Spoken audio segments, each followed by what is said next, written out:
اور اسٹیج پہ جلوہ فروز علماء کرام اور معزز مہمان کرام، اللہ تبارک و تعالیٰ کا لاکھ لاکھ شکر ہے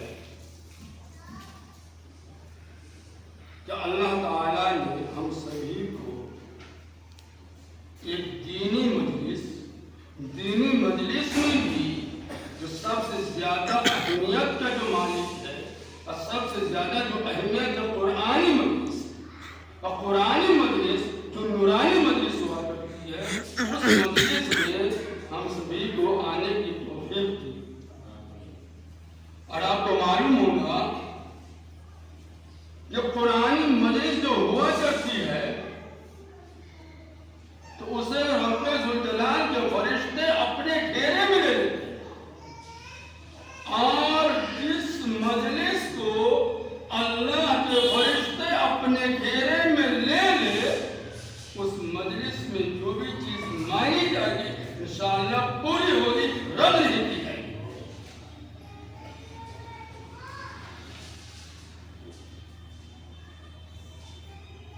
ماشاءاللہ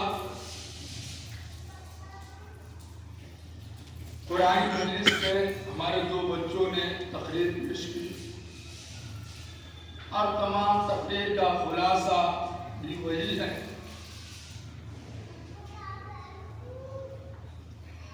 ایک بچہ نے تقریر پیش کیا، اس میں ایک حدیث پیش کی جو حضرت عثمان بن عفان رضی اللہ عنہ، حضرت عثمان رضی اللہ عنہ جو داماد رسول صلی اللہ علیہ وسلم، ان سے یہ روایت ہے، خیرکم من تعلم القرآن وعلم۔ اسی طرح ایک روایت اور ہے اسی کتاب یعنی بخاری شریف کے اندر، ایک طرف تم سے بہتر اور ایک افضل کا لفظ آیا ہے کہ تم میں سب سے زیادہ افضل انسان ہوا ہے، سب سے بڑھیا اور اعلیٰ کوالٹی کا انسان ہوا ہے جو قرآن سیکھے اور سکھائے بھی، جو قرآن خود پڑھے اور پڑھائے بھی، جو قرآن کی تعلیم خود دے اور دلوائے بھی۔ اس کے اندر تمام چیزیں آ گئی، قرآن سیکھے اور سکھائے۔ اس فضیلت میں جہاں مدرسہ کا استاد آ رہا ہے والد، وہیں مدرسہ کے محتمل بھی شامل ہو رہے ہیں۔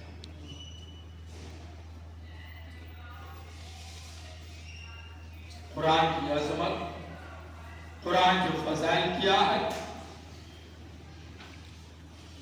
چھوٹی چھوٹی بات نہیں ہے۔ اس کے فضائل بیان کرتے کرتے تھک جائیں گے، لیکن قرآن کے فضائل مکمل نہیں ہوں گے۔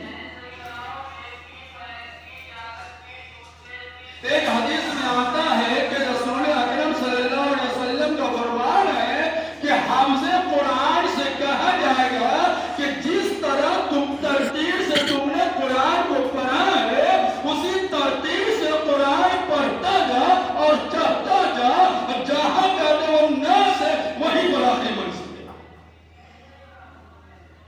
یہ مقام ہے۔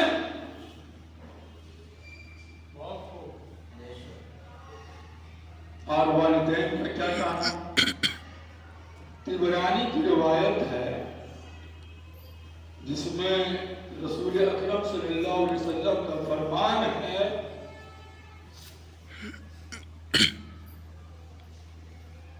کہ رسول اکرم صلی اللہ علیہ وسلم نے فرمایا کہ جو ہم سے قرآن ہے، جو قرآن کا حفظ کیا عمل کرتا ہے، ان کے والدین کے سر پر نور کا تاج بٹھایا جائے گا، اور وہ نور کا تاج ایسا ہوگا کہ سورج کی روشنی بھی مٹی پڑ جائے، یعنی سورج کی روشنی سے زیادہ روشنی اس تاج کی۔ یہ مقام ہے، خوش نصیب ہے ان کے والدین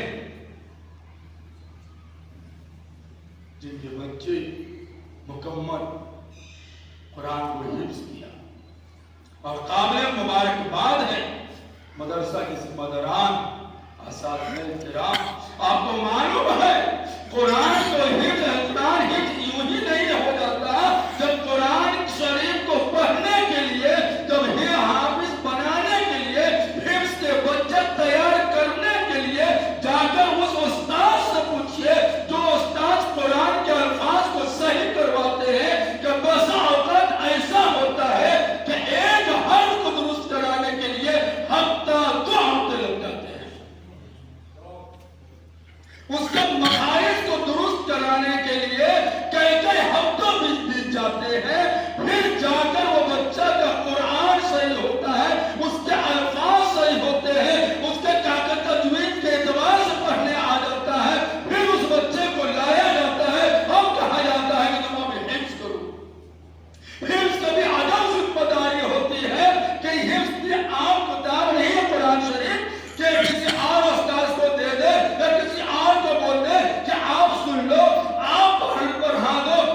قرآن وہی نہیں بنا.